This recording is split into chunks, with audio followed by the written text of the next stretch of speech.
Hello, good morning, good day, good evening, wherever you may be watching or hearing me from. I hope you're all well, you're all blessed. My name is Vimbai Chiwuswa. I am a life coach. And welcome to this session again. Yes, I know it's kind of late for some people, but yeah, you know what? It is a recorded session, so you can watch it anytime you want, anytime you have a moment. So welcome again. So whilst we are listening to this and I'm sharing the link, then we get into the topic.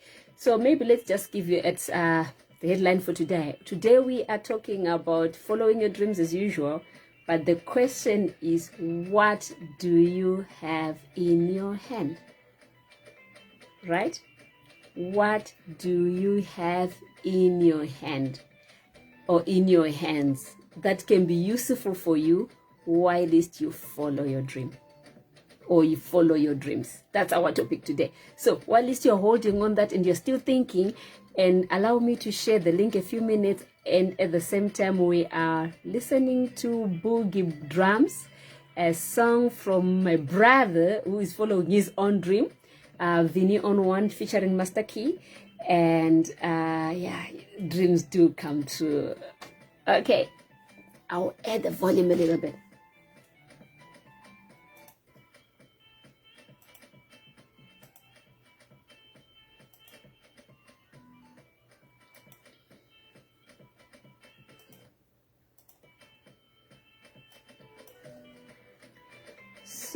So dreams do come true. Like I said, allow me to share a little bit the link around, and at the same time, let's start thinking, what do we have in our hands? What are we holding on to? All right, so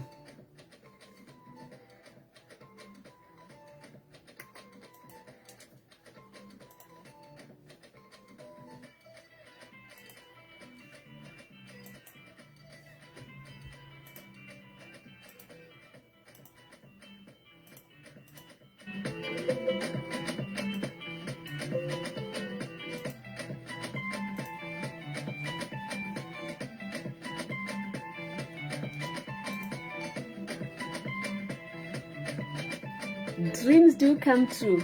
You just have to want them to come true and work really hard and be strategically positioned and surprise yourself. You will see that yes, dreams do come true.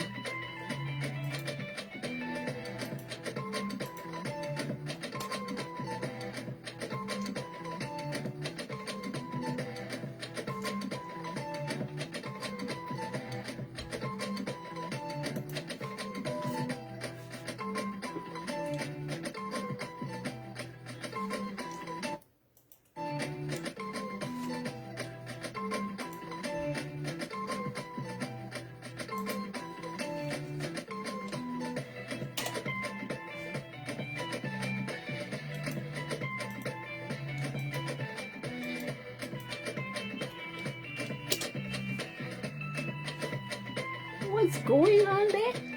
Yes, dreams do come true. Are your dreams coming true? Are you working hard or you've given up on your dreams? Have you given up on your dreams?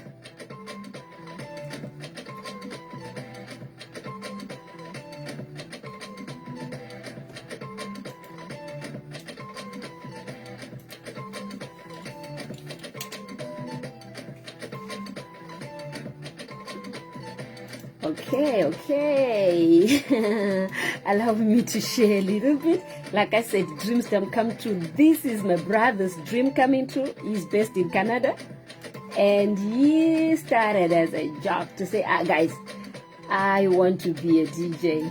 I want to go into the music industry. Like, industry music, you?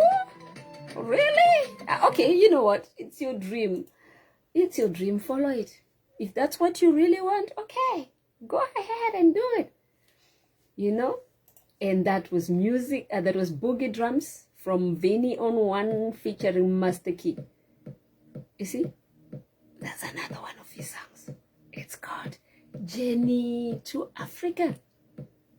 Yeah, dreams do come true. Like I said, let me just share a little bit here while it's, if you give me just a moment. Yeah, so yeah, some instrumental music and some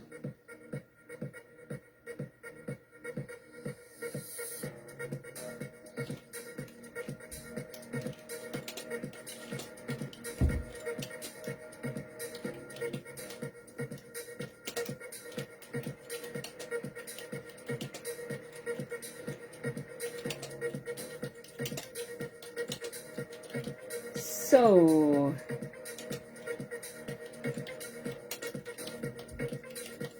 yeah, so let's see.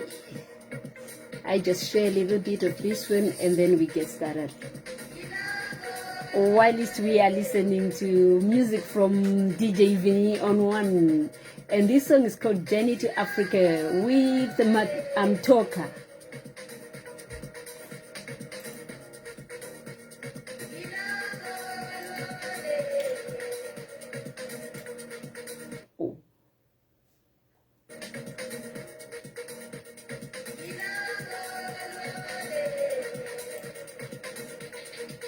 Like I always say, your dream is yours to want, to love, to follow. It's you who should know what you want and go for it. Alright? Your dreams are yours.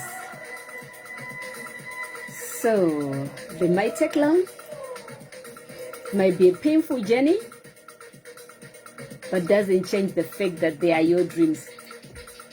All right?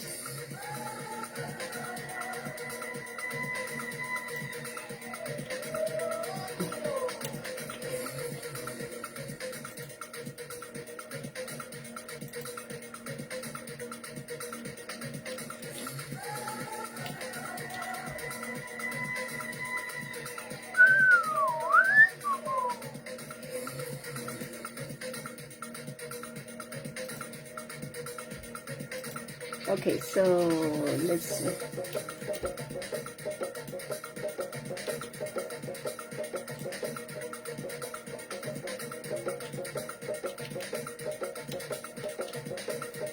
I have an interesting topic today. I said we'll look at what do you have in your hands. Right, that's where we will start today. To say, when we say follow your dreams, you need to have some things in your hands to help you. Right? So when you look at yourself and you try to follow your dreams, what is it that you have? Alright? What is it that you're holding on? What is it that you've put in place to help you?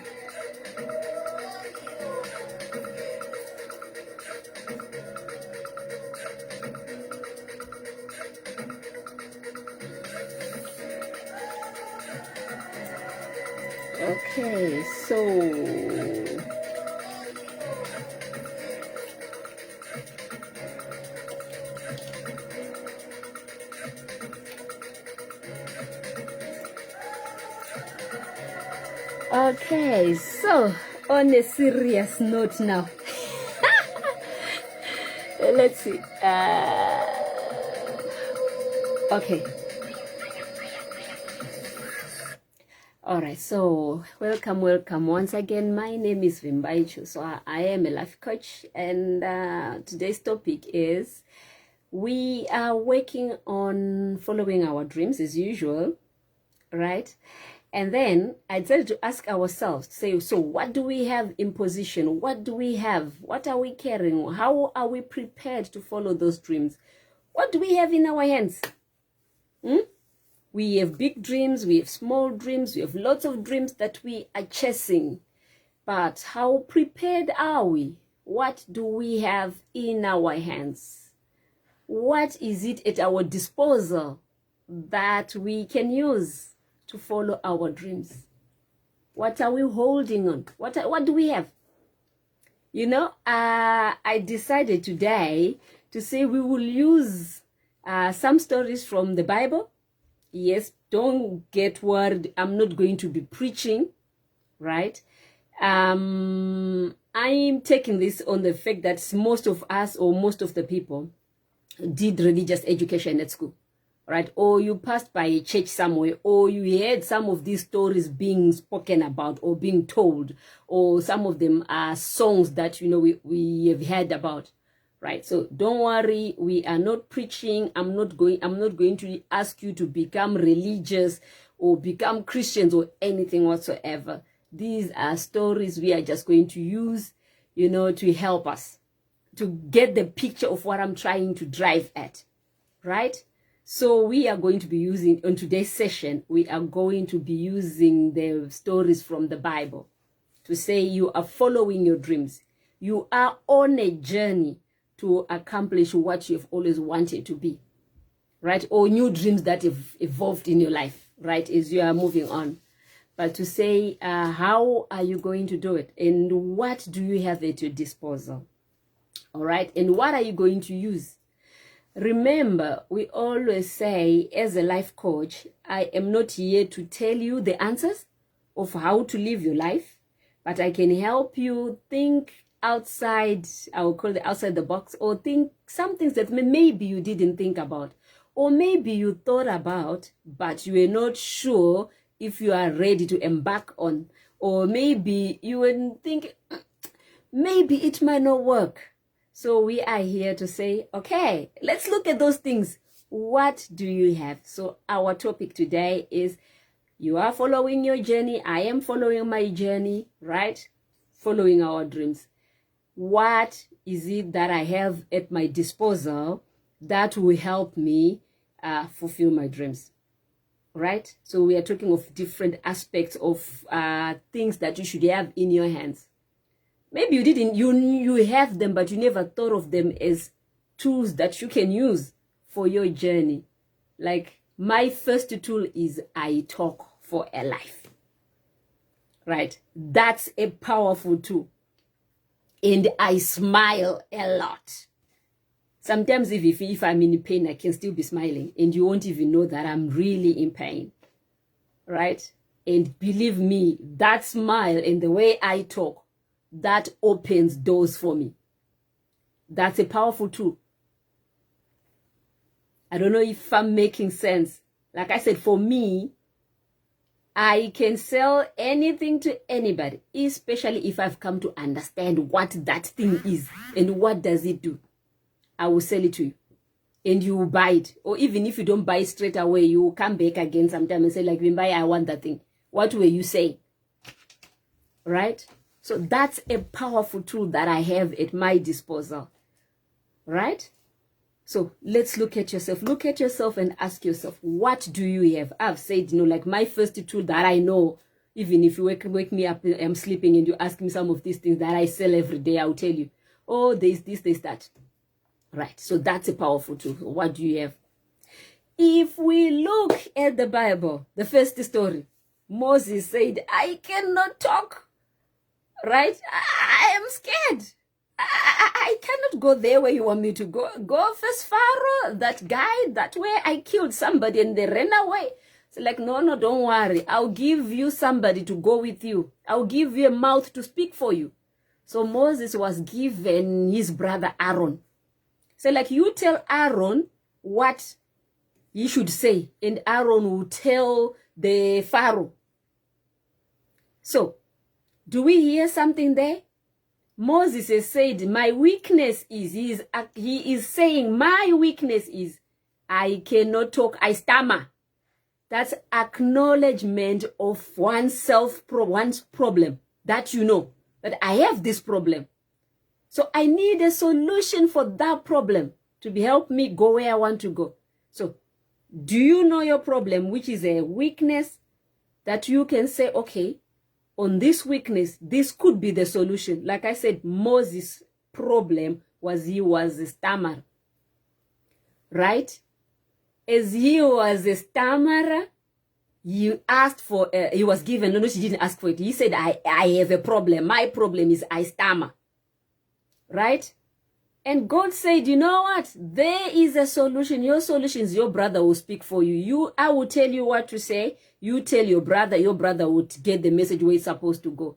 So if that is your problem, now you know the solution. Find somebody that you can send to go and pass the message on. Solution. Problem 1 down. What do you have in your hands? Right? Hello, Rugare. You are welcome. So, Rugare, that was awesome. Great, powerful tool at your disposal, Shai. You really inspire me. Oh, thank you. It's great to have you. And it's a pleasure having you around. You know, it makes me keep going as well. Thank you for the feedback. So, that was powerful tool number 2. To say, you know what? Know your weakness. And then if you know your weakness, you'll be able to really actively find a solution for that. Right? Okay, so we go on point number 3, I would say. I won't be putting numbers on them. I'll just be talking as we go.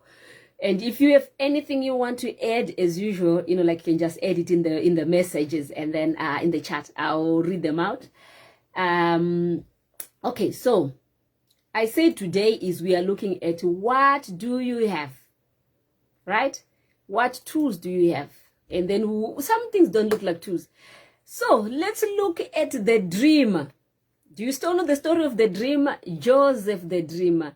He said, I have dreamt. I dreamt from sleeping. I slept and I dreamt. I am a powerful king and you are bowing down on me. They said, whoosh, whoosh, whoosh, whoosh. Remember, whoosh, whoosh, whoosh was the family, close people around him. They were the ones who were supposed to carry him. It's like, oh, really? So tell us more about this so that we see how to support you. So one message, there are different variations of that message. 1, be careful who you tell your dream. In your family or people around you, who are you going to tell this dream of yours? So you have to be careful that you share your dreams with people who will build you, not those who will choke your dream before it even goes anywhere, right? You need people that when you share the dream, oh, I dreamt I was a king. I dreamt I was at this particular event and they don't say like, oh, how do we put, you know, how do we silence him? How do we silence her? So careful. Pray to God or your ancestors to give you wisdom. Who can you trust with your dream? Because not everybody will be happy for you and your dream. They might try to choke it off you. All right. So, and whatever, another thing on this message, holding on to your dream is a powerful tool.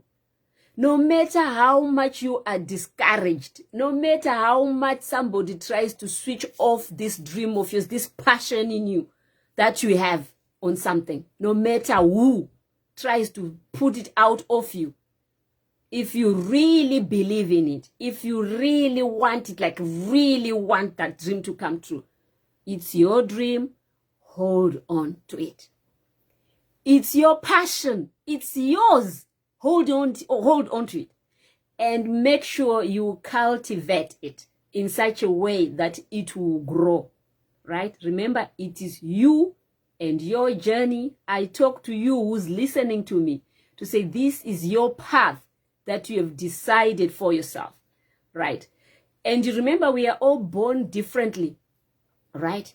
So your dream is yours to keep and to follow and to cherish and make it come to fruition. All right, like I said, Joseph said they threw him out of that house, and they even told the father the lie, if you remember the story. But he didn't forget that he dreamt he was a big person. He held on to the dream. Remember the journey from in the hallway, they dropped in the well where they dropped him, took him and sold him off as a slave. He didn't forget that he had dreamt he was a powerful person. They were bowing down bowing down, so that like bowing down, and he was standing. He didn't forget that. So despite the whole terrible journey, being a slave, being jailed, all that happened, it was preparing him for the governor he became later. He took his journey and walked it and survived it. Right? So your journey that you are going through now is a lecture, is a lesson, is preparing you for that bigger position that you're going to hold when you actually fulfill your dream. When you fulfill the destiny where you are supposed to be. You're supposed to be prepared. So don't see whatever is happening to you now as the end of the world. No, it's not end of the world. It's actually preparing you for that something that you're going to be. All right. So while we are still talking on the hold on to Joseph's story, remember I said, what do you have in your hands? So in this case, I will take it as a positive position as well, that the brothers of Joseph, they sold him away, right? But when they sold him away, they didn't know that they were just being a catalyst. If he had stayed in that village where they were, in the place where they stayed, maybe he wouldn't have gone to become a governor. I don't know. But the story says he got sold. And in that process, so those who thought they were doing him harm actually blessed him along the way. They catalyzed him into the position that he became. So what I'm saying, it is a tool as well. It is a positive, it takes positive energy. It takes really sitting down and thinking, oh, missed, this thing has happened to me. This terrible thing has happened to me. But what can I take out of this position, out of this situation? What can I learn? What can I hold on to from this, whatever has happened to you that is not well for you? Because becoming a slave is not the best thing that, like a son of the youngest son, like a prince, like, would he have wished to be, right? But he had to survive the journey to be where he was supposed to be. So in your situation, take this as a lesson to say, not everybody who throws damp and mud and rubbish at you is supposed to choke you. Some people are just catalysts to push you to the next level, to shove you to the next level, right? To shove you in the path that you're supposed to go. So see that as something that is in your hand, that determination to say, okay, I'm angry, but when you've cooled down, all right, this has happened, this one is messed up with me, but what do I take out of this? You know what? Believe me, from my own life stories, there are so many people who messed the other people out there. Or some of them who have even messed me up. And with my frustration, I've left some of these groups. How can they do this to me? And I left them. Or some people that I have left in my own life. So like, they cannot deal like this with me. No. You know what? And I walk away and I go. But you know what? While at least I was still in whatever position, I talk. And I've talked and I've made beautiful relations with other people. Some of them do follow me and say, hey, girl, what happened? Hey, lady, what happened here? But you know what? This was going on. So can I hook up with you? Can we do business together? So believe me, so had those people not irritated me to leave, would those people have got the courage to follow me and say, Vimbai, you know what, dear, you were saying something that makes sense. But it's a pity that, you left. But okay, now that you have left, so let's talk. What can we do together? Yeah, it's just one example. So those who irritated me, some of them don't even know that they blessed me in disguise into living. And business is moving. I'm following my dreams. All right. So not everybody will throw stones at you, even though they mean harm, should you end up with you dead.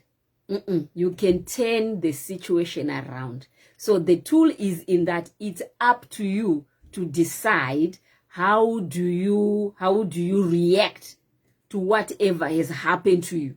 That's where the tool lies. To say, it is in your power to say, I drop dead, or to say, you know what, I pick up what I can and move on. I don't know, some of you might know the saying that if somebody throw a lemon at you, you can do say, oh, sour, and you throw it away. Or you can make lemonade. Yeah? Boil water or squeeze fresh lemon, you know, put some sugar or some honey, put some ice on it and a piece of mint, delicious fresh lemonade. Right? Or you peel it up, you cook it nicely, add sugar and or honey in it. You cook it until it's like really nice and juicy. You have, and jelly like, you know what? You have marmalade. Those who bake, squeeze the lemon, the juice, put it in your mix, and you scrape a bit of the skin there. You have like, you know, a lemonade cake. You can make sweets as well out of lemonade. So the question is, what do you do with the lemonade? The rubbish that fall on your head, what are you going to do with it? That's where your tool comes in now to say, it's up to you to decide. Stand up, pick up what you can pick, turn the situation to your advantage, and keep walking. All right. So that's when we are looking at the story of David. Yes, there are so many examples we could pick on David's story, but I think we leave it for now. All right. So let's look at another example from the Bible, like I said. Remember, I said today we are looking at what do you have when you are following your dreams? What tools do you have? What resources do you have? What is it that you can use that is readily available to you? Yeah? So, I'll look at the next example. Elijah and the widow at Zarephath. Yeah? Elijah says to the lady, no, the Lord told Elijah to say, you know what, now that the well is dried and the raven is no longer coming, go to the city and you meet a widow. The widow will feed you. So Elijah listened. Yeah? It's a tool. He got the message. He listened. He didn't question. Why? He just followed the instructions. So sometimes let's learn to listen. When I'm saying let's listen, we can either listen to the people around us who are giving us ideas, or we listen to that inner voice that is helping, that is bringing these ideas that, you know, like say, you know what, do it this way, do it that. Why don't you do this? So we have to learn to listen. Listen to ourselves and listen to our gut feeling, listen to our intuition that gives us, that brings us really forward, as well as listening to those around us who really care and love and build us. And on listening, we also have to listen to those who criticize us.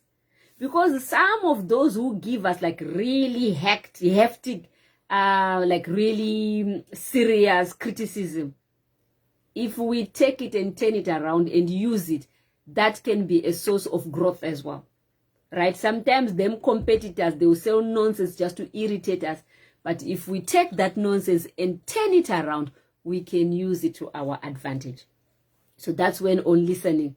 Remember, I said Elijah was told, get out from there, go to that place. Your solution is there in front where you're going. He didn't ask too many questions. He stood up and he followed. Right? So sometimes you might need to do that in life. So just have a good ear to listen. All right, less talking like me and do more listening. Yeah, sometimes they are good ideas that help.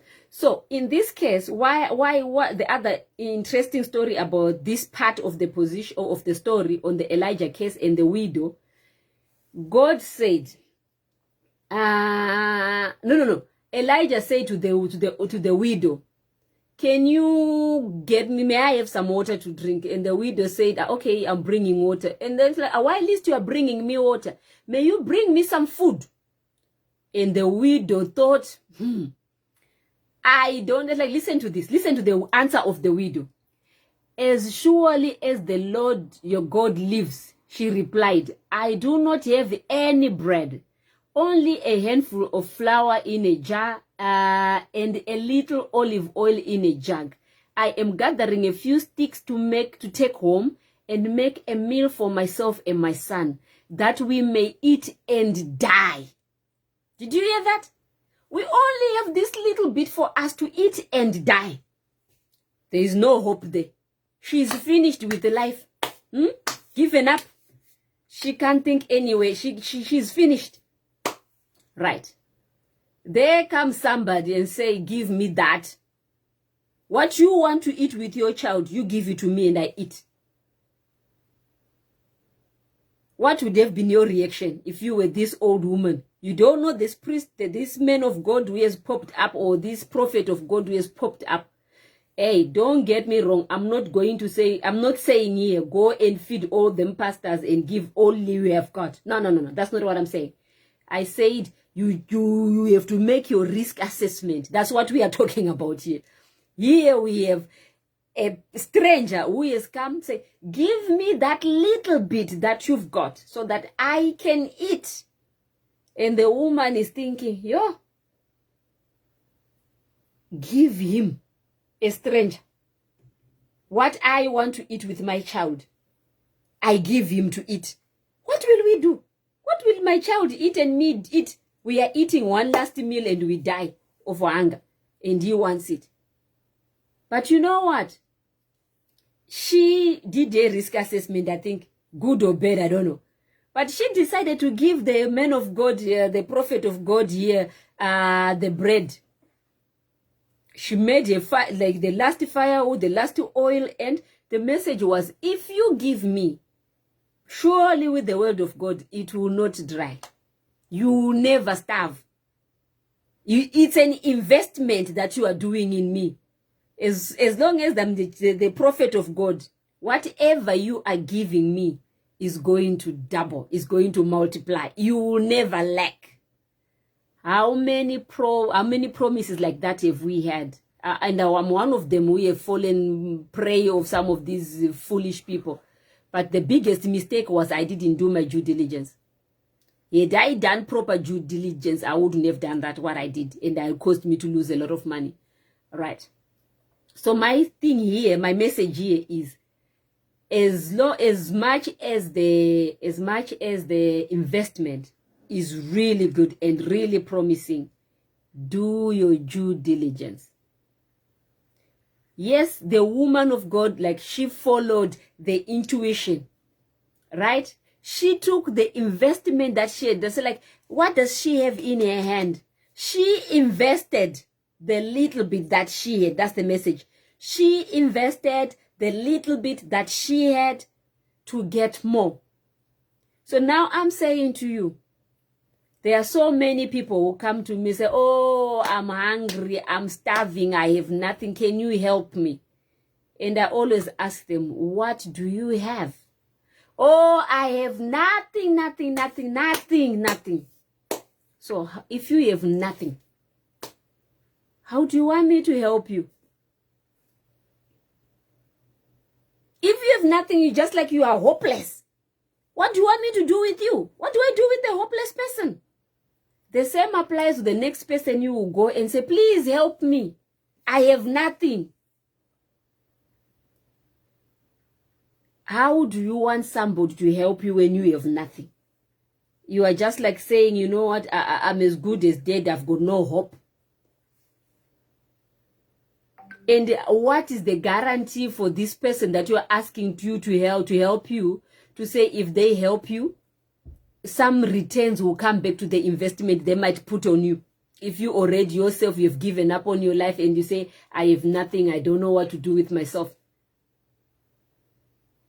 How should anyone even bother helping you?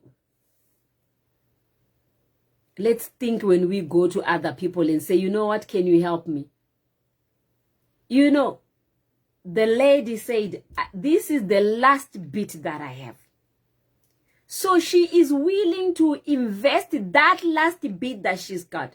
So with this investment, what I'm saying, what do you have? It can be an idea.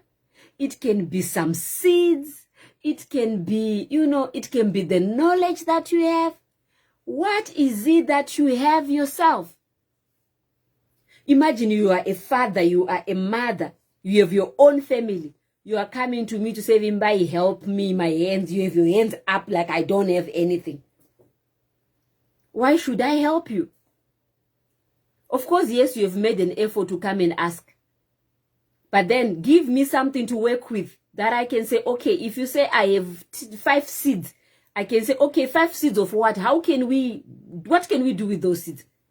Right? Or to say, you know what? I have land, a little bit of piece of land. I've cleared it up. You know, can you help me get seeds of this, so that at least I see you are thinking. What do you have in your hands? This I don't have anything doesn't work anymore. Even with some of these big donors, they don't give anything, like I don't have anything, help me. They are also asking, what do you have? To show that you are working on your dream, you are working on yourself. Have that thing to say, you know what? I might not have $1 million in my pocket. I don't have the million as well. But I have this. I thought I could do this. This is how I thought it might work. I don't know if I'm going in the right direction. May you point me in the right direction. I have somewhere to start. I have something to work with. I can give you the tools to say, okay, you need to write a business proposal. Maybe I'll say business proposal. Yes, you need to start thinking of how to do that. To learn to do those kind of things. I'm learning to every day something new comes on. So let's think when we go to people to say, you know what, I need help. What are we prepared to put in ourselves, right? Because, you know, time is an investment. Time is an investment. If you want somebody to come and help you, what are you putting in yourself? Are you prepared to learn? Are you prepared to put time? Are you prepared to put your muscles to work? Are you prepared to put your contacts to work? So that it works for you. It's an investment.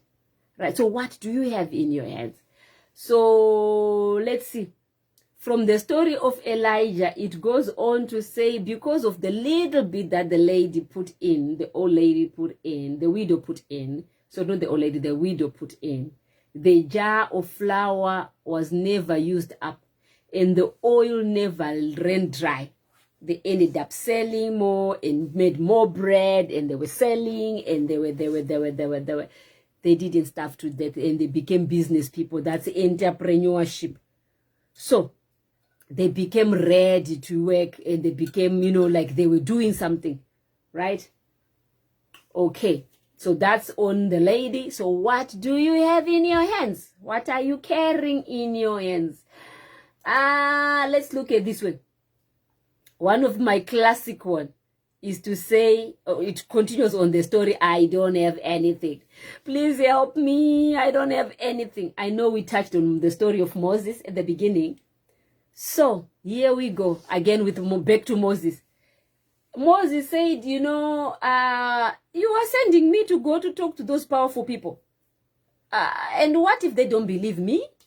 How will I convince them?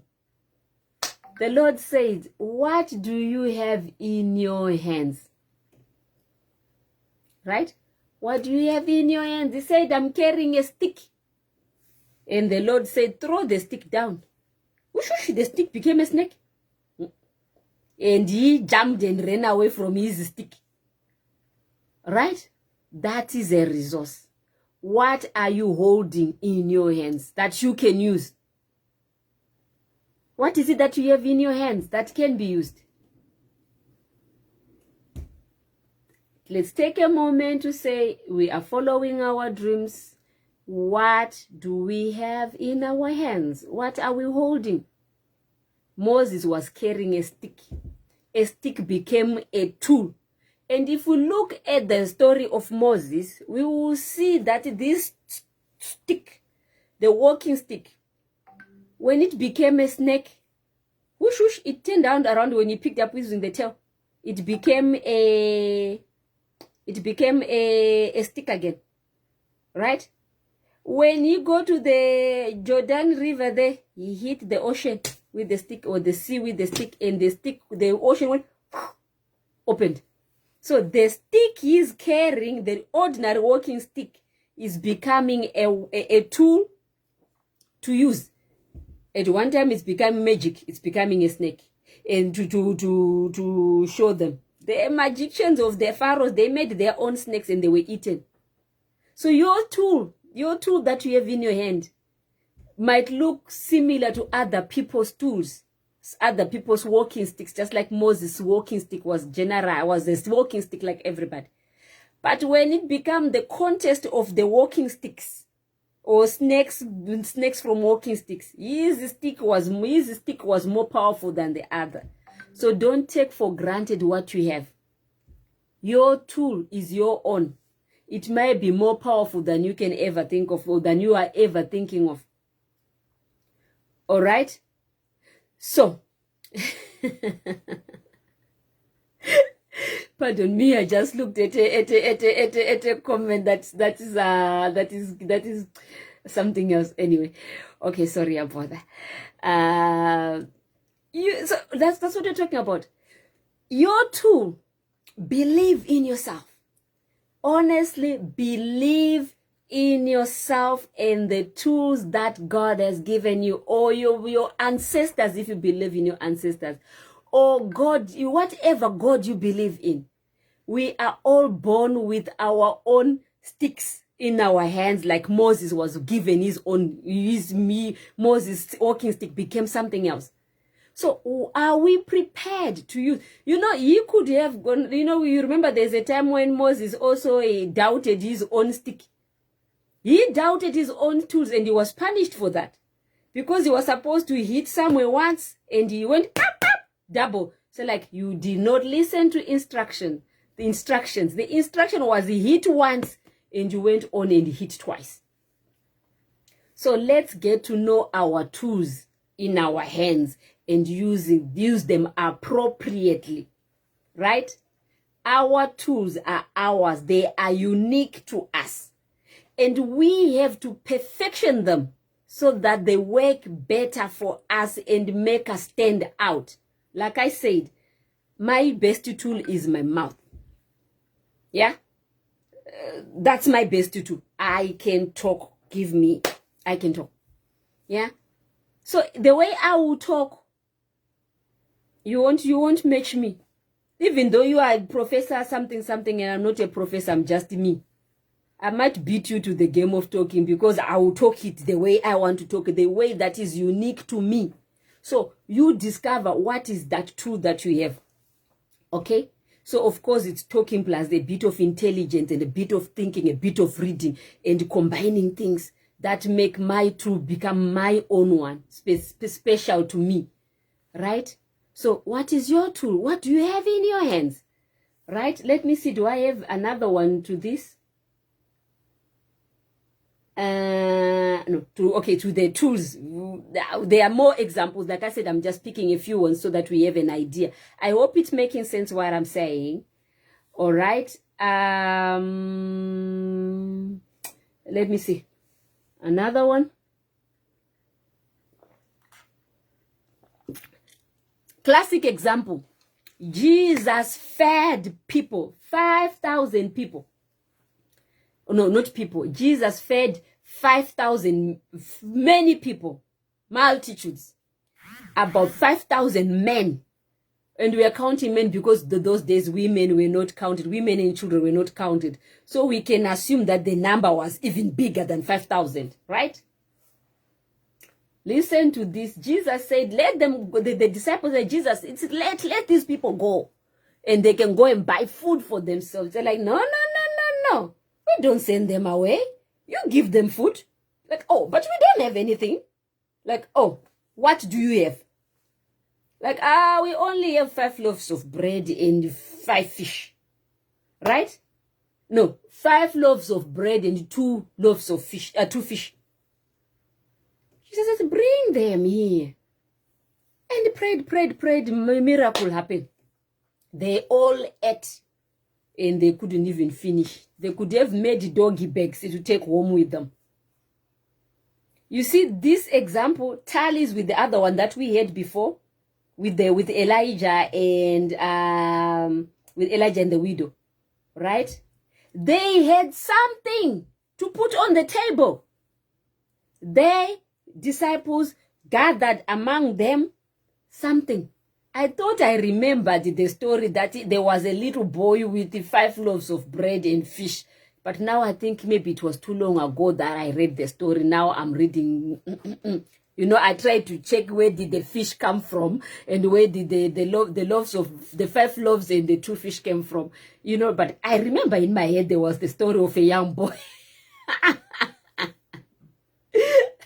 But maybe that is my version of a cooked up Bible story, you know. So forgive me for that. But we know that there were 5 loaves of bread, right? And 2 fish that fed multitudes. It brings us back again to the point that I want to hammer. What do you have in your hands? If you say, okay, I want to start farming, but I don't have land, get bags and plant your crops in the bags. Get containers and put in your backyard and plant your plants in your containers in your backyard. You know, you can even put, you know, like those fences where now you're growing crops, climbers, making climbers out of your yard. That little square that you have. Make climbers. I don't know if it's making sense to somebody. So, it brings us back to the story. What do you have? Same applies to the story of Jesus and his mother at the wedding. Jesus said, Mother Mary came and said, Sonny, they don't have wine. The wine is finished. And Jesus said, let them fill the jars with water. Yeah? You see, these people are not just sitting on their hands. Wherever they were getting the water from, whether it was a well, it was a bowl, wherever, they went and collected water and they came back to where Jesus was with the water in the jars. Right? That's where you are saying, I don't have anything, and you are sitting like that. Please help me. Why should I help you? Why should anyone want to help you? What effort are you showing that you are doing something for yourself? What are you putting on the table yourself? So come and say, you know what? I am prepared to do this. This is what I can do. What are you prepared to do yourself? Yeah? So before we go to anyone and go and say, oh, please come and do this for me. I am thinking I don't have anything. What do you have yourself? Right? What are you holding yourself? What do you have in your hands yourself? Are you prepared to do anything at all? Or you are waiting to say, you know what, she will do, he will do. And then if you do, and then I'll be all right. What are you prepared to do yourself? Like I said, the people at the wedding, they went to fetch water. Wherever they fetched the water from, they went and fetched the water and brought it. They carried the water to Jesus. Not Jesus went and carried water for them. He said, bring containers with water. Fill the containers with water. And they did that. Did you do anything? So, your tool here is, are you prepared to do the minimum? Get the water to your project. Why is you are following your dream? You know your dream. I don't ask what is your dream. You know your dream. So are you prepared to go and fetch the water and bring it to the source where you want to get the help from? Yeah? So that's that one. Talking of that, I will add it as well to the manna falling from the manna that fell, the manna story. Right? It also shows, what do you have? What are you prepared to do yourself? Right? The Israelites, when the manna fell, it didn't fall into their hearts. No, unless if I read the Bible wrongly. They had to wake up at a particular time, go to a particular place, and pick up the manna. Right? They had to follow instructions. The instruction was, take enough to feed your family. Take enough to feed your family for the day. Those who decided to be greedy and took too much and thought they would feed for tomorrow, when they woke up, there were worms in the plate. So, while you are following your dream and you are going to pick the manna, one, you have to wake up. You have to take the proper tools with you to be able to put your manna in it. So the tools that you are picking up in your house, what are you picking? Are you going to pick a portion that is just enough to feed for one person when you have 10 children? Are you going to pick up a massive thing that is going to, or are you following when you go to pick? How are you going to do it? Are you following the rules and regulations of what you are supposed to do? Or you are just going feja there, you know, if I do A, B, C, D, things will happen, voila. I have my... It doesn't always work like that. It doesn't always work like that. So the question is, what are you doing? Did you do what is expected of you? Did you do what is expected of you? Or you are not really doing anything? What is it that you're doing? What is it that you're doing? Are you following the instruction? What is it that you have yourself when you are following, you know, like your dream? What is it that you have in your hand? Okay, so that's the manna one. We have to put up at least some effort, and we have to follow the instructions, and we have to go, like, be wanting to do something. We have to lead the way to do something, not just sitting in the corner and waiting that, you know, expect miracles to happen. Okay, so that's that one. Let's see, we have spoken about that one. Another example, I will use the Samson story. Yeah. Samson story. You know, there is a story, it's called Samson's Revenge. That's in Judges 15. Samson's Revenge. You know, the Philistine had caught him and they had tied his arms, you know, like, and they were going to harm him, right? But he managed to break his hand, to break like the rope on his hand. And he looked around and he found a fresh jaw of a dead donkey. Right? Did you get the message? He was in duress, he was in stress situation. Right? Instead of just dropping dead and say, what can I do? My hands are tied up. What can I do? I'm finished. He managed to untie himself. Like he said, like, the Spirit of the Lord came mightily upon him. The ropes on his arms became like bent flax and he broke loose. Right? He broke loose. He looked around and found a fresh jawbone of a dead donkey. That's where the message is. Managed to untie himself through the divine guidance. All right, he has broken the hands free. He looked around. They didn't say he was given a tool. He looked around himself using his eyes and his brains. He looked around to say, now in this situation where I am, what can I use? Right? And he found a jaw of a dead donkey. And you know what? That jaw became a tool. Yeah, I'm not saying go and harm people, go and kill people. Ne? That's not what's the message. The message is look around you, whatever situation you are in. What is it that is around you that you can grab and use to get out of your situation? That's what I'm talking about now. So look around you. What is available at your disposal that you can use? Like I said, Samson found a jaw of a dead donkey, a fresh jawbone of a dead donkey.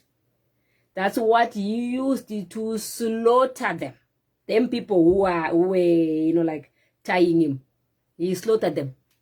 So in your case, what tool are you using? What, as you are looking around you, what have you found?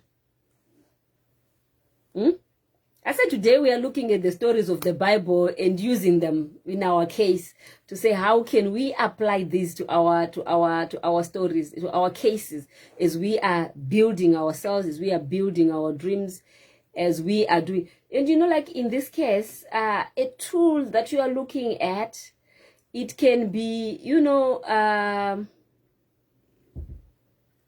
what tools can you use? I can just, like in this case, I can think of, if I would start anything, for me it's anything, basically anything that I can use or turn around into something. Like at the moment, I was going to show you, I left my stuff downstairs. Hold on, I think I have something that I can show you.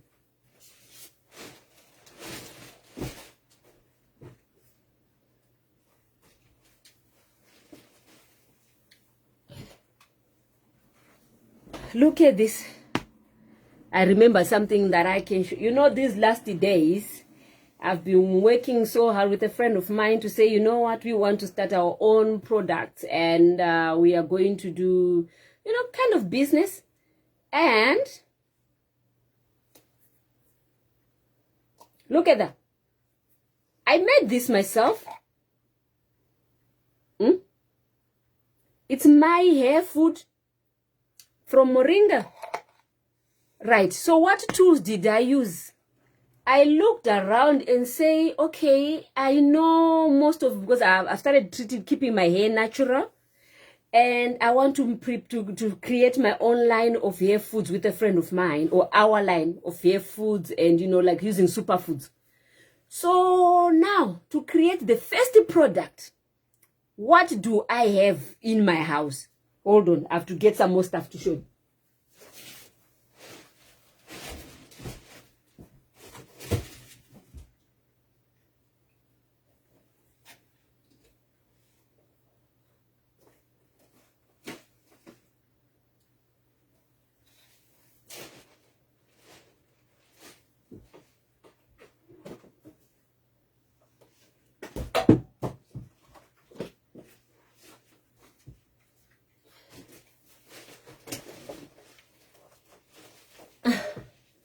Okay, so like I said, it's a thing of saying tools. What tools do we have? Tools are, in this case, like I said, you apply these to your own case, right? And decide what is it that you want to give which name. Yeah, I'm not saying everything that I'm saying you should take it exactly as it is. You take the information and use it for your own good. Okay, so like I said, in this case, I said Samson, when the hands were unbound, he found around what he could use, right? And he found a jawbone to use to slaughter people, right? These enemies, of course, not just everybody. But I decided to, like, okay, we are going to start a line of hair products, right? Natural for natural hair. And there is my finished product now, which is moringa and some essential oils. So now when we were still thinking, what can we do? Where do we find the tools? What can we buy? I remember that in my house, without leaving my door, I have things that I can use. Look at this. This is shea butter, natural shea butter that I bought some time ago. I still had it in my house. So I said, okay, shea butter is one essential oil that I need. I put some spoons of that. I said, I have coconut oil in my house. I mixed it. I said, oh, olive oil. I've got virgin oil. I put it. I said, mustard oil is also good. I have my mustard oil. Almond oil is also good. I have my almond oil. I just finished it off. You know what? There's this thing called Moroccan argan oil. I have a little bottle of argan oil. I put it together, I've mixed it, and guess what? And I remembered, the main ingredient was supposed to be moringa, because I'm loving moringa like crazy. You see, I'm drinking my cup of moringa there, and so I'm eating moringa inside and moringa outside. So at the end of the day, voila. And the bottle here, I didn't buy it. This was a honey bottle. I bought this bottle with honey. So I've recycled my bottle. Right? So in your case, now I will make some more. And then I can label it Vimbai organic hair oil. I can add some flavors, maybe lavender or whatever, to make it smell more nice. Yeah? So what is it that you are doing yourself? What if you look around you to say, I want to do something? If you look around you, what do you have? What can you use where you are? If it means buying, you buy whatever. But like I said, in my case, I had bought these, like, different times. But now, where I'm saying I am going to start this product, I want to do it. I sat on the YouTube. That's another of my own looking around. I sat on the YouTube and checked, how are people making these products? Right? So the question is, what are you doing yourself? As you are looking around to follow your dream, what do you have? Okay? So that's that one. What tools at your disposal? And like I said, it can be like tools. It can be something that you can use, right? It can be the know-how. It's a tool. The know-how is also a tool. So here I've got the materials, but I sat down and looked for the information to how to the know-how of how to do it. Put everything like that together. I have something that I can show. Here is my product, right? It's an example. But like I said, I don't know your journey. You know your journey, so you will find what works for you on your journey. Okay, that's the Samson one. You know what? While we are still looking at Samson, we can look at the story of the way he died. This revenge. Samson's revenge. Right? As he's dying. Let's look to what he says. He said, Lord, I'm sorry that I sold my secret. But give me that strength so that I can deal with them. Right? Let me go down with them. That is determination. That's inner strength that you're saying, I really want this thing to happen. I know I can do. If you give me just that one chance, I won't disappoint. It's you talking to yourself. It's you talking to your inner self. Like I said, I've had these products in my house for some time now. But now I sat down with my friend and said, like, you know what, girl, let's just do it. Right? It's coming together. We have that determination to say, now I'm serious. I was thinking I could, yeah, all right, then maybe, and you don't do it. But now you are saying, take that initial step, so like, I am going to do it, and you go for it. Whatever comes your way, you remain determined, you remain steadfast, you remain walking your journey, right? Whatever comes your way, you're not looking left, right, and center, you just keep going, right? That inner strength to say, like, I really want that inner not giving up, to say, you know what, I have one chance, and this one chance, I'm going to make it work and make it really count, right? So that's one example that we can talk. We can also pick from Samson's stories. He's got like lots of them stories and lots of lessons we can pick from him. All right, and then let's see. And another one of my favorite ones. Let's see. Where's that one? The Zacchaeus one. I love the Zacchaeus one. Yeah? If you remember, Zacchaeus was a little man, small one, right? And, or let's say a short man, not a little one, but a short man. He had heard that the powerful man is coming in town. And he wanted to be where he can see him. But if you are such a short person, How can you see above all those tall people? You know, Zacchaeus came up with the plan and he positioned himself. Imagine a person like Zacchaeus in that day, a powerful person, climbing up the tree. Do you see what's happening here? He heard that there was Jesus, a powerful man coming into town, right? He used his ears, he heard. And he had heard all the good things that Jesus was doing. But he wanted to see him with his own eyes. But he was short. And he decided to say, you know what, let me position myself. He climbed up the tree. So our story here, our lesson here is determination and positioning ourselves. Right? Zacchaeus climbed up the tree and positioned himself. Some of them might have looked at him and laughed like, what is this guy doing up the tree? What does he think he's doing? But he didn't care what others people were going to think about him. He was determined to say, I want to see this person. They say he's a miracle worker. So everybody else, well, they can think what they want, but what's got their business to do with mine? His business was, you want to see Jesus.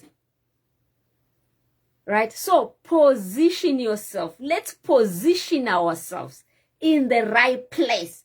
You know, Jesus didn't look around, or somebody told Jesus that, you know, Zacchaeus is up the tree.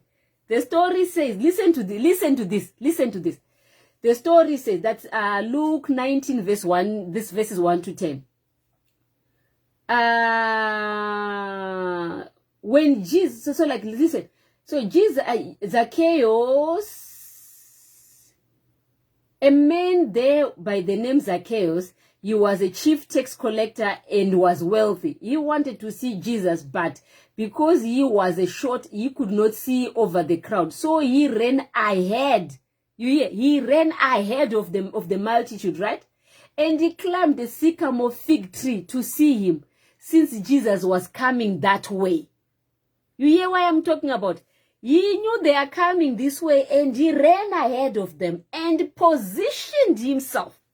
Right? Listen to this. It says, when Jesus reached the spot, he looked up and he said to him, Zacchaeus, come down immediately. Right? I must stay at your house. So he came down at once and welcomed him gladly. So let's look at this again. Jesus is passing by. This man heard the story. He positioned himself ahead of everybody else. How many opportunities have you heard about where you didn't move forward because you sat down to think, what are other people going to say about me? You had the opportunity to run ahead of the multitude and position yourself such that when the multitude is following, you are already at an advantaged position. But what did you do? You didn't do anything. You are sitting and waiting like, oh, if I do this, they will laugh at me. Right? Remember, in this, if we look at this case, Zacchaeus had everything to worry about. 1, he is short. 2, you know, he's a rich man. And 3, now it's such a person in this position, you know, like he's a chief tax collector, climbing a tree to see Jesus. It's not like him. It's not like his office, right?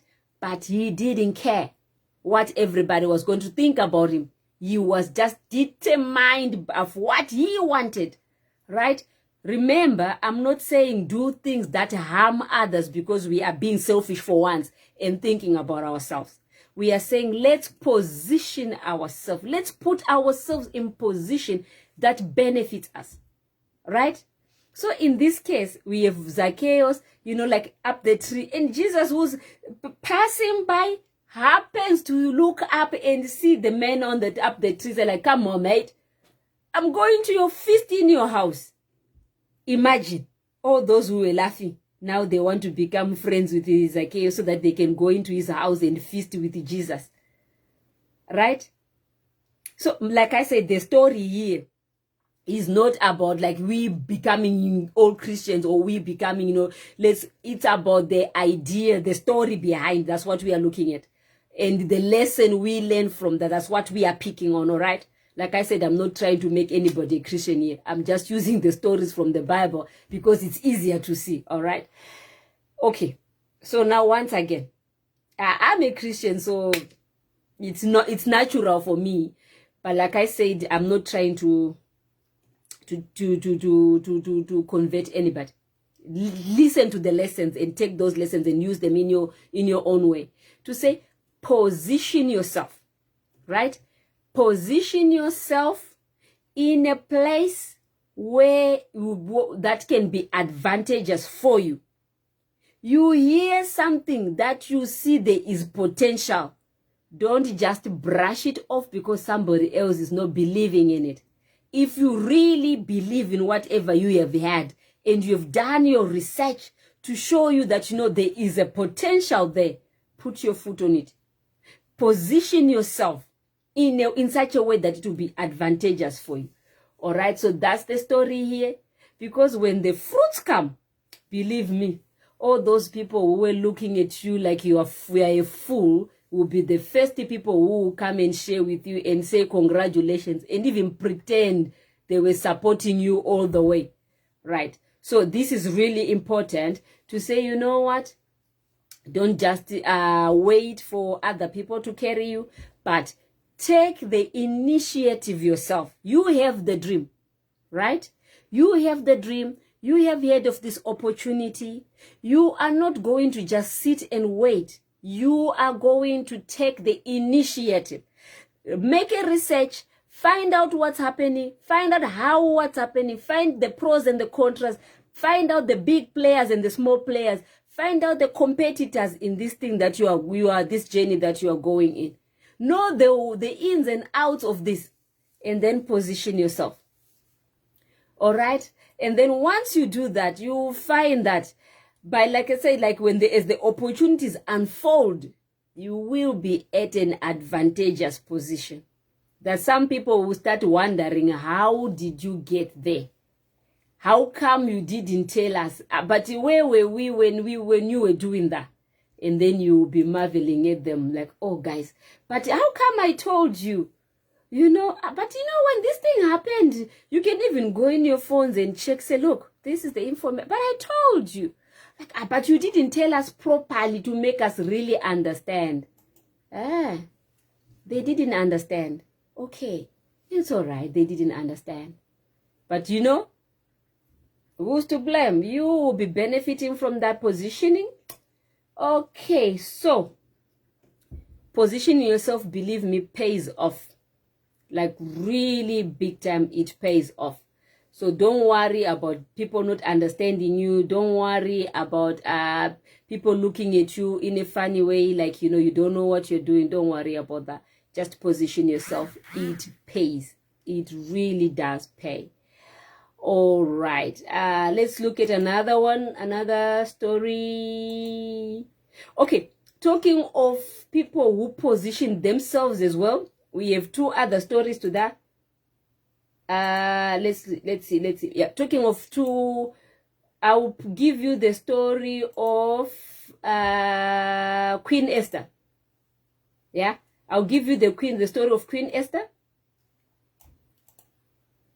Those who know about Queen Esther, you find that Queen Esther, her story is also like a person who gets the favor of the king by becoming in the right place at the right time. But actually she wasn't supposed to even have qualified to be in the place. But because she humbled herself, she took the initiative, she was fearless, she was fearful. Though she was fearful, she decided to say, you know what, I'm not going to let the fear, put me back. I'm going to still go in and face whatever comes my way. It could have costed her life. But she decided to say, you know what? I am where I am now. When the people could have been slaughtered, Queen Esther went and begged for her people. And the Jews were not killed and they survived because Queen Esther went and begged with the king, her husband. But for her to be in that position where she can become a queen, was that because from the beginning She had seen the opportunity and used the opportunity well. Right? So be like Queen Esther, who saw the opportunity and followed. She didn't play tricks. She went there as herself. And, and the favor fell upon her and she benefited. So, like, that's what it brings back again to us to say, let's position ourselves in the right place. Let's follow. If we pick something, we have to follow it through. We have to think of what we are doing and how we are doing it and follow this through. And then you will see that, we will get at a better position. All right, that's the story. Like, the story of Queen Esther is quite a long one, but we can chop it up to say, you know what? Be fearless on whatever you are going through. Even if you are scared, don't worry, right? Just be in there, hold on, and, be brave and know that you are in there for a reason. You are in there, like you are working on something, right? You are working on something, and this something is precious for you. It's worth something. It's worth fighting for. It's worth being in that position with your teeth shaking and your tummy turning, but you still keep a brave face, positioning yourself for the right moment where you, you will really reap your harvest, like bounty harvest for you, right? So that's the story of Queen Esther. Another one who also positioned herself, determination, hard work, and listening to good advisors. I'll give you the story of Ruth, and who ended up being married to Boaz. Ruth and her mother-in-law. That's another story. So if you look at it, both stories of Ruth and Esther, the two of them, they positioned themselves at the right place at the right time and did everything they were supposed to do to be where they went. And they listened carefully and followed instructions of their good advisors. Right? We all know there are bad advisors and good advisors. So whilst we are walking our journey and we are following our journey, the lesson here is to say we have to position ourselves in the right places, right? We shouldn't take anything for granted. We have to work systematically, like in a really strategically. Like, remember the story of Ruth? She was to go and pick the wheat behind the pickers. As she is picking, Boaz, see like, oh, there's a beautiful woman there. Instruct the guys, like, while you are pick the workers, leave some behind so that she has something to pick home. Oh, Ruth, go and lie down by the feet. Don't do anything, just lie there and be a good girl. So she went and did that. All those little steps that she was doing, they prepared her and positioned her in the right place. When Boaz was looking for a wife and decided to marry, he married her, Ruth, and Ruth became the wife of rich Boaz, right? So that's the same thing as well. Positioning ourselves, it's not going to just come like that. We are supposed to work, think strategically, work with those who are working with us to bring us to that right position where we can strike a good deal and catch our bosses and catch our kings, like the Queen Esther story. Or, we are positioned in the right place, right? Like I said, these are just snapshots, like I meant to give you the Bible verses, but I've given you the names. So if you the names and the titles, so if you look at that, you will be able to find the stories, like they're easily available online. Okay, so what else do we have? Maybe two last ones. Yeah, two last ones. Like I said, there are a lot of these stories that I can tell you. I can spend the whole day talking to say, like, how do we encourage each other? How do we build each other to be at the right place at the right time? Right? So this next story talks about having good advisors. Yeah, the good advisors. Another story on good advisors and people who will stand by you, that you benefit by association. Right? You are positioned in the right place, but you also benefit by association. I'll give you the story of Lazarus. Lazarus, there he was a good friend of Jesus. There he is very sick. He can't do anything for himself. His sister Mary, looked for Jesus. And Jesus, your friend here is dying. Please come, quick. Right? If you look at the story, it's Mary who's intervening for his brother. To say, oh, my brother is dying. Please come. So around you, do you have such people who will intervene for you, who will take you to place, who will build the ladders for you, so that you go in a good environment, or even if it's a business deal that you're looking for, that you work with the good people. If it is like you are in a disadvantaged situation, that they can ask for you, they can create the bridges for you. Do you have such people? And even if you look when Lazarus died, it was the sister who came like, oh, had you been here on time, you would not have died. You would not have perished. Oh, our brother. But she's like, no, don't worry. You wake up. So he is they are waking him up for the sake that the sisters are, that's my interpretation, right? The sisters they've begged for their brother. So do you have people like that? Remember before I mentioned the story of Mary mother of Jesus, saying, my son, the wedding guests have got no beer. No wine. The wine is finished. Please help. So do you have such people in your network who can stand in for you and bring your story into the right place? Do you have such people for you? That when they say hits the fan, you have some people who will grab you and persuade and stand in the gap for you, to make sure that you get to benefit from whatever that will be happening around you, or get out of that situation. So those are the people you need to build bridges with, need to connect. Find such people in your networks that would say, I had a brilliant opportunity there. The first person they will think of is you. Or among other people they are thinking about is you. Do you have such people in your network?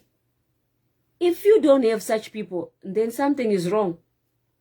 What can you do about the situation? Go out there. Find people with like minds. People who will say, I had this. Vimbai, this is what I had. There's this opportunity. Do you know this? Can you do this? I know you do this. Do you know such people in your communities?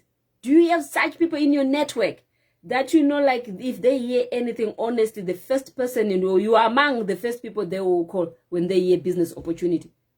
And if they hear there is danger there, they will call you as well and say, hey girl, hey mate, don't go that direction. Change your direction. You wanted to go there. Go the other way. There is danger there. Like, oh, I hear you want to partner with this person. Ooh, if I were you, I will run. Because that person is going to, your money is gone. Or your project is gone. I've heard of people who say, oh, we are business consultants, bring your business here. Give them the business, just know the business is gone.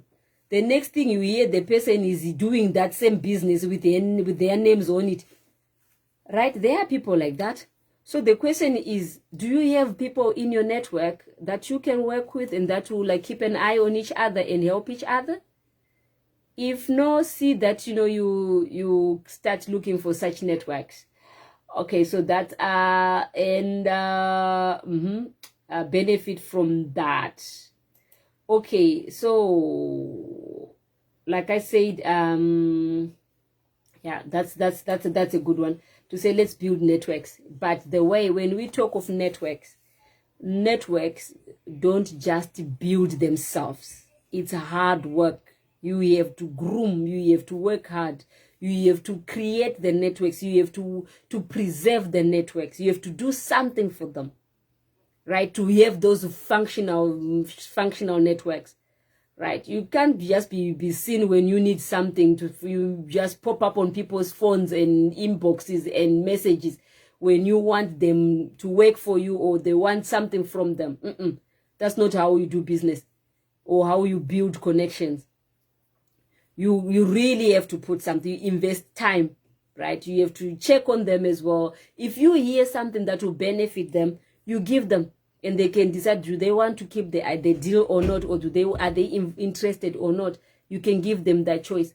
But it also means you working hard to inspire others, to encourage others.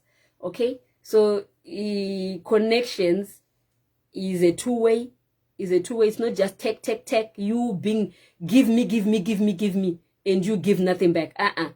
When you hear good things, you tell them as well. They can use the opportunities. And when they hear something, they tell you as well. When you hear danger, you warn them. When they hear danger, they warn you. Right? Sometimes you might cooperate. Sometimes even if you don't get anything from the situation, from the cooperative or whatever is coming, you can just, for the sake of building your connections, say like, you know what, this will definitely benefit you. It's your line of business. Run with it. You don't need to pay me anything. Sometimes you can also get a little cut for the, like, you know, like those commissions and all that for linking them up. But, you know, so you work for your networks. Okay. That's that one. Yeah. Okay. The very last one for today. Yeah, there is a story of working hard. Working like really hard for what you want. Sometimes you can get, you've positioned yourself in a proper position, and then you are working so hard as you're keeping your promise, like you have promised that you would work hard. I'm talking of the love triangle between Jacob, Leah, and Rachel. Right. So you see, here is Jacob working so hard to marry the woman that is the woman of his dreams. 7 good years he worked to marry the woman. How many of our brothers will work 7 years to marry a woman? I think it was thing of the past. So he put 7 years, 7 good years, thinking he was going to marry his bride as promised. But guess what? A dirty trick was played on him. He was given the wrong woman. And they said, oh, oops, our culture says you cannot have the second one before the first one. So if you want that one, work again another 7 years. So at the end of the day, the guy worked 14 years to get 2 women. Crazy, right? But you see, it also shows determination, right? But here the story is, sometimes you can do everything yourself. Everything you have, like according to the book. As you have agreed, as per contract, as per requirements, you give your everything. And someone who is in a position of power can play you dirty. It's not a thing of giving up if you can manage it. Like I'm saying, if you can manage it, it's a thing of saying, okay, is there anything I can still do to get where I really wanted to go to?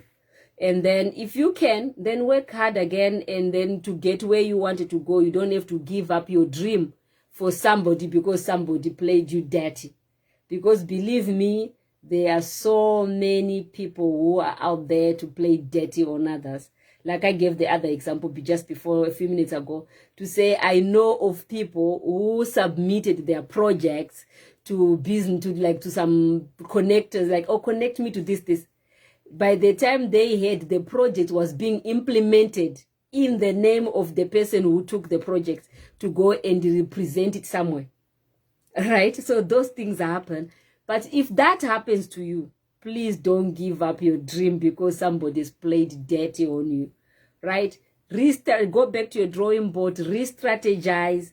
And you know one thing that you should remember, what I said at the beginning, your dream is your vision. No one can take it away from you. It's yours. It's yours for you to implement it. Even if they take the blueprint of your project, they can never do it the same way, exactly the same way you were going to make the project. So even if somebody steals your project and go and do it, don't worry. Let them do it. You can still go ahead and do your own. Right? Don't give up your dream because somebody has washed you and somebody has stolen from you. Your dream is yours. You are the author of it. Like I remember I once said somewhere that, you know, my uncle would you go and buy fish. No, not buy, and fish. Like, you know, those little the brim. There's in Zimbabwe, those who are from Zimbabwe, you know, the brim fish. And if my auntie's wife would make those, even if I just start thinking of those fish, the way my auntie used to do them, cook them, I water my mouth. It's over 40 years now. I water my mouth from the fish of my auntie.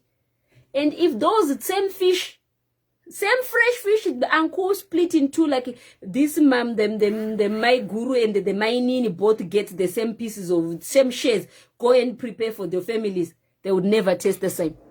They would both be washed, you know, put cooking oil, you know, put flour on them, spices on them. They never tasted the same. Yeah? And the same applies to us, all those who cook sadza or all those who cook rice. It will never taste the same even though it's rice. You can smell that it's rice, you can taste it's rice. But depending with who has cooked it, it will taste different. So that's what I'm talking about. Your project, your vision, your journey is yours. You are the author of it. If you put too much pepper, if you put too much garlic, it's you who's making it. So even if somebody plays you dirty, don't worry about them. Don't give up on your journey. You can still go on and do your journey. That's why we have so many restaurants that sell food. That's why we've got so many restaurants and so many shops that sells clothes. That's why we have so many factories that are doing similar products. That's why we are saying similar. You know, those who washed with the Lifebuoy in Zimbabwe, or Lux, or Palmolive, or Geisha, or Sunlight Chimgonde, you will know when you hold it in your hands that this is this. Even if you don't see it, you can smell it. You will know this is this product. Right? Why? It's washing soap. But there is something particular about the Geisha from Geisha. Something particular about the Palmolive from Palmolive. Something particular about the Lifebuoy from Lifebuoy. Something particular about Safe. And Rukunotenga toothpaste. I'm going to buy Colgate. And then you go and buy Close Up. There is something particular about all them toothpaste. So what is unique about you? What is unique about your journey? What is unique about your product? That's what we are talking about, that no one can take it away from you. All right. So to sum up the lesson for today, or the session for today, is we are following our dreams. We were talking about what is it that we have in our hands, right? And I said, like, we are using stories from the Bible just to give us a picture, right? Oh, Sandra, thank you so much. Love the teaching. God bless. Oh my goodness. You remind me that I have to use these lessons on myself. When I get lost, my darling, you remind me, say, you know what, sister, go and look at that lesson. I need to use this on myself too. Okay, so like I always say, when I'm sharing these stories, I'm not only talking to yourselves, I'm also talking to myself. To say sometimes I get lost as well. I get despaired. I get, like, you know, and I need to remember this. So whilst I'm talking to you, I'm also talking to myself. All right. So yeah, we were saying, what do we have in our hands? Sandra, look. Yeah. So we're saying on the tools to say, you know, let's look at what we have. What am I holding in my hands? What is it that I can use to follow my dreams? Right? Not just waiting, oh, please help me. I am starving. Please help me. I don't have anything. Please help me. No, it doesn't work. The question is, what are you prepared to do? What am I prepared to do? What am I bringing on the table that can be used? Right? Sorry, my nose is itchy. What am I bringing? So this can be, like I said, what am I bringing on the table? It can be my knowledge, right? It can be the idea itself. It can be the written project already. It can be, the network that I have. It can be, the skills that I have. It can be the preparedness to learn something. It can be, like I said, to make this product, I had to think, okay, I've spoken to this is what I need to do. What do I have already in my house? Because I don't have much money to go and start buying new things. But from what I have in my house, what is it that I can use? Right? So I'm starting where I am with what I have to go somewhere where I can say, oh, guys, look, now I can say, I have this product, I have tried this one, I have that other product, right? I'm putting all these together, and then I come to you and say, oh, you know what? I had already started with these few ones. These are my products. Maybe I can use your platform to introduce my products. If you have your project that you have made, and you want me to help you, you can feel free to call me. I'll make a session with you, and then you produce your products, and then we share that I can offer to you, right? To say we make a live session, using other, like we can use Glue VP or Zoom or whatever product, where you will be talking me through your products, and then we share that. How about that? Right? Because we want your products to be seen out there. Tell people, what do you have, and where can they buy your products? Right? So that is a tool. That's what I'm offering to the network that we have, that we are building here. So, if I make my hair food and say, you know what, this is Mirabilia Dawn, that's our company. This is Mirabilia Dawn, our Moringa hair food, for example, right? And then I'll tell you, oh, you can buy it from this website, right? Or you can buy it from it's got no label yet. All right. So if we do it like that, what will stop you, my brothers and sisters, to say, you know what, let's promote Coach's project, and then you buy my Moringa hair food from me, and I will be glad that you bought my product. So, but it's an advantage because we are already a network that we can use to support each other and buy from each other. And then, of course, if you buy from me, that means somebody in the main shops is losing a customer. But I am gaining, and I'm happy about that, right? And when you sell something that I also like, I'll buy from you too. So you are also benefiting, and the money stays among us. So we have to create the network. So the networks are supposed to give us feedback, to say, you know what, this was really good. Yeah, oh, you know what, maybe you try and talk like this. Or maybe when you are sitting, stop rocking like, you're going everywhere and everywhere. Try to stay focused. Make it a serious talk. That feedback makes us grow. So if you are also hearing and your friends are doing things like that, support your network. You see that, with the time, when they do things, they will tell you. When you are doing things, they will also come and support you. We say one hand, you cannot wash your hands properly like that, but two hands can wash each other, right? Maoko anogezana, hands wash each other. Or they say, how about that about scratching? Scratch my back, I'll scratch yours. Right? So let's build networks that we can use, and that is also a powerful tool to say, I have my network that I can sell things to, that I can introduce things to. Okay, so we spoke about like really physical tools that we can use, like to say, you know what, I have my pots down here. I have my ingredients are not tools, but I can use the spoons, and and you look into your product. So I can use tools like Facebook. That's a tool. I can use tools like what's this one, like YouTube. I can use the TikTok. I will cut these little videos and post them around. That's a tool. WhatsApp is a tool that you can use. Talking, word of mouth, it's a tool. Yeah. And so you see, so those are some of the things that we are using as well. And we have spoken about like hard work, putting in time. Like I said, it just didn't happen. You can ask Sandra here that it didn't just happen that we have this product. So Sandra is my partner, in my business partner, in my sister, in my darling, in Mirabiliadon, and together we are going to be producing our hair product, our superfood product. We are working on it. Yeah. So that's a network. See, she's here, she's supporting me. You see what we are talking about? So when she is going also somewhere and going to do other business, I'll be there supporting her too. Right? So that's what we are talking about.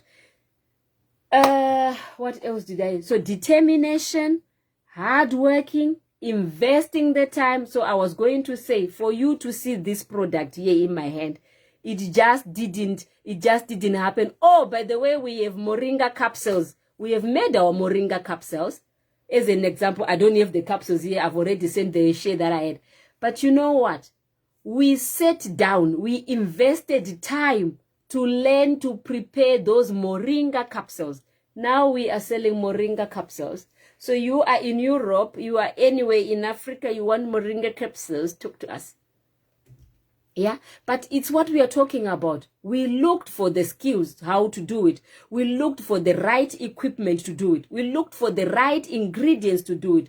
We looked for everything that we need to put in place so that we produce a safe product that can be consumed by people and our clients and our new customers and you, of course, as well. So you are welcome to buy our hair food. We are producing the you know what, let me see if I can find it for you.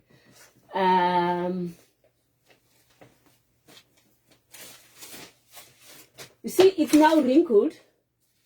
It's now wrinkled. If you can look at this, it was us, Sandra and myself, working on our packaging. To say when we put our moringa on the envelopes, we will need packaging. But how will we package it? So there we are, trying it out, cutting it out. Will it fit? Will it work? And what skill do we do? It's us working together, putting in the late nights to come up. Now we can say, oh, we have our moringa capsules. And we have our moringa food. It's on that downstairs there as well. I cooked today. It's another product that we can share with you as well. So we are going to be also selling in our products hair grow. I can only say it's a hair grow product that is coming as well. Guess what? We DIY ourselves. We learned how to do it and we have checked it out. And you know, I actually put this in my hair. I'm growing it. And I did apply. I've applied that one. And the one that I did today, I applied it as well. So watch my hair grow. And then we'll be talking about, did my hair grow or didn't my hair grow? You see? So why I'm sharing with you this, it's not that I'm trying to show off with you. Like I said, when I'm talking to you, I'm talking about myself. I'm sharing with you the journey that I am doing myself to say, you know what? You can do it. Follow your own dream. I am following mine. Sandra is following her dream. Right?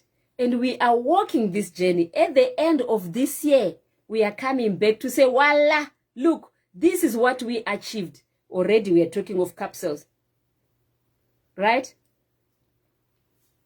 And if I tell you how it happened with the capsules, you will laugh your lungs out. But you know what? I'll leave this for another day. The moringa capsules. And now how we had to run and produce quickly more than we had thought we would produce them ourselves. Right? It's because, you know, we have a network and people who support us, people who love us. We also have some who are making fun of us. It's okay. But we have said this is our journey. Right? So this is our Moringa Dawn journey that I'm now sharing with you, that we are building our label, our Moringa products, our Moringa superfoods that everyone should know about. Yeah, it's a baby that we are birthing. Yeah, and we are enjoying the journey. And you will be seeing some of these products as a way of encouraging you to go ahead and follow your dreams. Remember, most of these products that we see in the shops, they didn't just wake up in the shops. Some of them were made in the garages. Some of them were made in the simple kitchens. Some of them were made, you know what? I was going to show you some beautiful pictures. If I show you pictures of, like we once talked about my friend Charmaine's cakes. She bakes beautiful cakes from her kitchen in her house. So if you have a kitchen, if you have a house, why can you not sell products from your own house? Right? You're already paying the rent. Why do you want to go some? If you have a corner where you can put a sewing machine, why can you start working from that corner? When you grow big, and then you go to a proper factory or another place.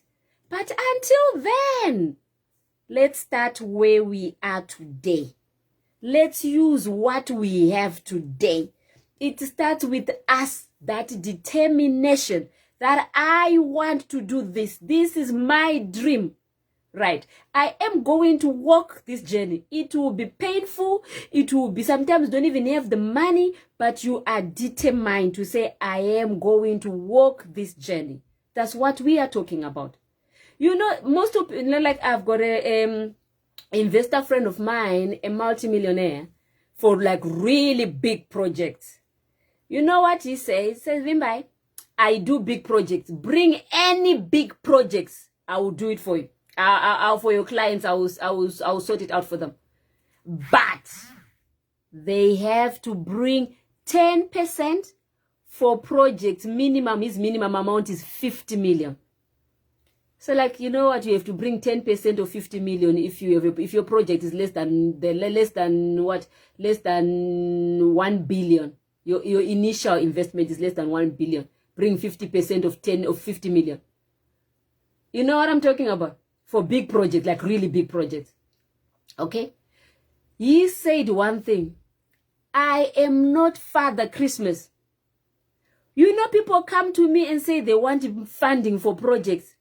And they are asking for all these big amounts. And I ask them, what are you prepared to give yourself? And they say, I don't have anything. I have a good idea and a good proposal. Say, Vimbai, just tell me, why should I give them my money? If this project doesn't work, who is losing? If I put 100%, I am the one who's losing my hard-earned money. They won't feel a flinch because there is no money of theirs that is in there. There is no risk for them. So I don't give anybody 100%, never.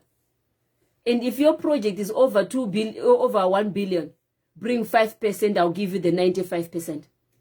And I can even give you like 15% equity that you don't have to bring to give back the whole 90% or the whole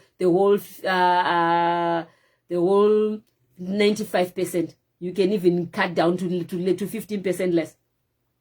But remember, what I'm sharing here is, the key is, why don't people start where they are and grow? He says, you know what? He had to save like 50, he started his project, this business with the 25,000. He saved 25,000. With the 25,000, he went to the banks and said, can you borrow me so much to double this 25,000 that I have so that I can do my project? He said, I had an idea and I had 25,000 in my pocket. When I went to them, I said, top up so that the project can go the way I want. I have never looked back. That's what he said. Yeah, I cannot go and ask him for money for my own project because I don't have the 10%. But you know what? I've started.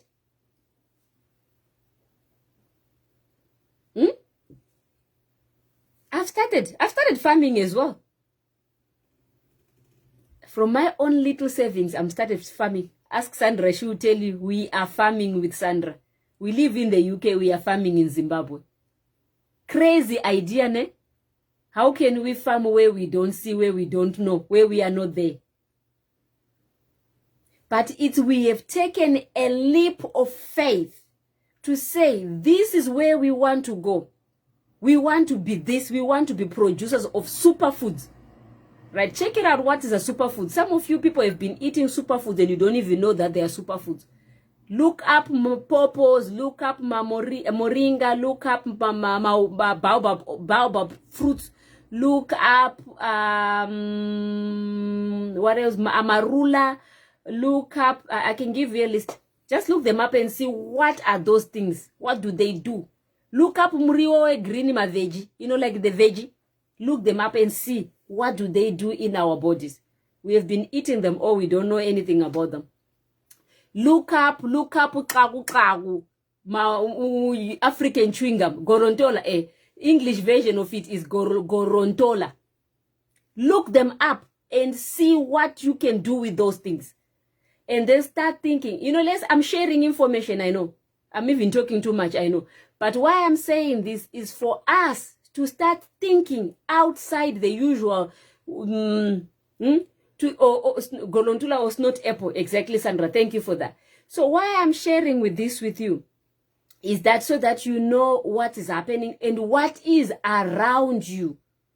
You know, you look up majanje. What is majanje and what majanje can do in your health. Right? Look them up. Look up ni. Those natural fruits that you know. Look them up and see what can they do in your body. What changes do they bring in your body? So before you come to me ever again or go anywhere else looking for help and you say, I don't have anything, please sit down and think, what is it around you that you can use, right? To build remember, it's your dream that you want to go after. So what is it? If it means you selling this muni, so that you can get money to go and buy ABCD, then sell money to go and get that.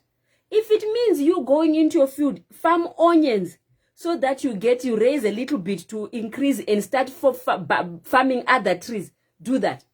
If it means you starting raising chickens, so that you raise a little bit of money to go and buy a sewing machine because you need a sewing machine, do that. Before you go to someone else and just say, I have an idea. Believe me, African people have got ideas. If I show you what I have, remember, you might not know that. Some of you might not know that I am also a business consultancy, or a business consultancy. So I'm trying to assist people, or I'm working on assisting people getting funding for businesses, right? And big and small.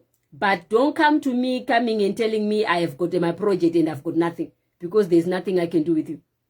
All right? Don't come to me telling me, because I have ideas too. If I tell you my ideas that I want to do, you will be even shocked. How can such one person have so many ideas? So, ideas we all have, or most of us have ideas that can make money. But it's the starting steps that we have to make that will show people, will show somebody that you have determination. Why I'm saying this? If you start keeping your chickens, start with 50, start with 100, and you are writing down, I started with 50 chickens.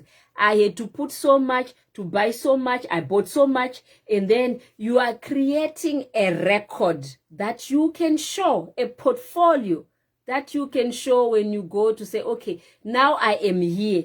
I need to get there. May you please assist? Somebody can look into your books and say, okay, so this person is kind of organized. Okay, they've been working with small monies, but if I help a bit, it could work out. So that's what we are talking about. Let's build those networks and let's build that to see that, we get somewhere. Yeah. That was my story for today. I don't know if there's somebody with a question. And I'm drinking my moringa tea.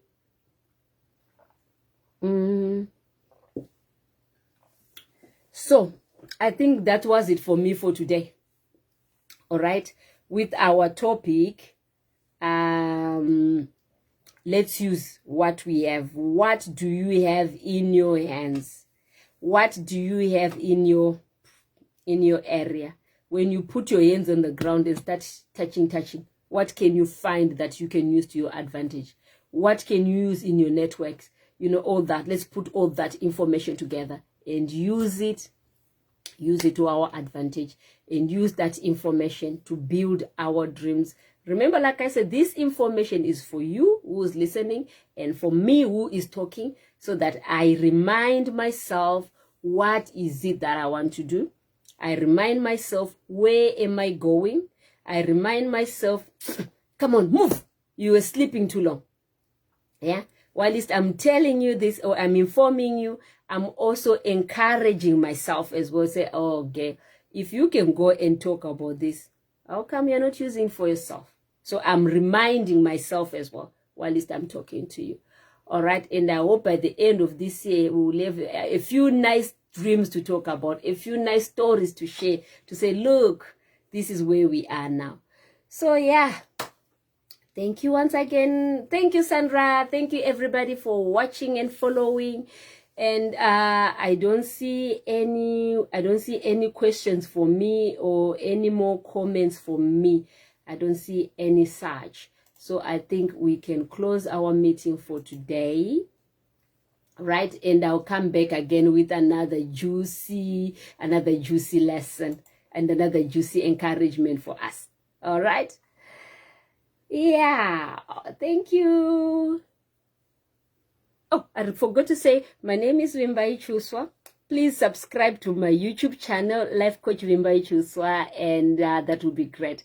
And remember to leave in the button, press the button for notifications, and you get notifications when I do upload my new videos. So thank you once again. Stay blessed. Bye-bye.